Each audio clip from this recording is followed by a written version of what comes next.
Hi everyone, welcome to the Nightscapes Skillshare class. This class is all about landscape astrophotography. First off, maybe you should talk a little bit about what astrophotography is. Just as the name implies, astrophotography is a combination of astronomy and photography. Traditionally, this usually meant attaching a camera to a telescope and taking images of stuff in space, nebula, planets, galaxies, stuff like that. While images like these are absolutely amazing, they usually require really expensive gear like telescopes, tracking equatorial mounts, autoguiders, full spectrum imaging sensors, and hours of exposure and processing time. This class will show you a much more accessible form of astrophotography that's quickly growing in popularity. All we need is a digital camera with a wide-angle lens, a tripod, and a flashlight to see in the dark.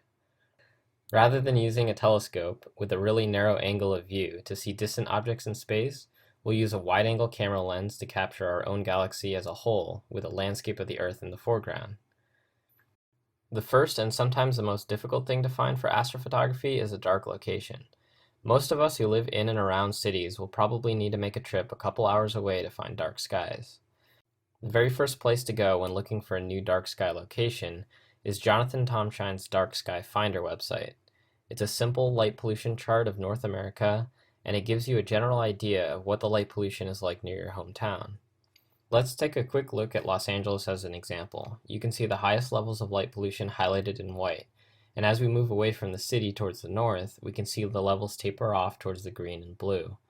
I highly recommend picking a spot in the green, blue, or black areas of the map for the best results. Take note of a couple possible locations for your astrophoto shoot, and do some extra research to familiarize yourself with those areas. Make sure that they're publicly accessible at night, and consider finding a place with camping. Public lands such as state parks, Bureau of Land Management lands, national forests, and national parks are all great places to start looking. Once you have some possible locations in mind, we'll want to find a date that's relatively close to the new moon. The best times are between the third quarter and the first quarter of the moon calendar. This will give you the most time without moonlight.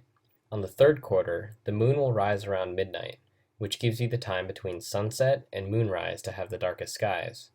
And on the first quarter, the moon will set at midnight, meaning that you'll have the time between midnight and sunrise to take photographs. On the new moon, the moon will rise and set with the sun, meaning you'll have dark skies for the entire duration of the night. Take a look at timeanddate.com for moonrise and moonset times in your area. Here, it looks like I'll have some dark skies around the weekend of October 5th and 6th. I recommend recording your prospective date and pertinent information like moonset, sunset, and moonrise times. This will be helpful to reference so that you know the window of time that you'll have for the darkest skies.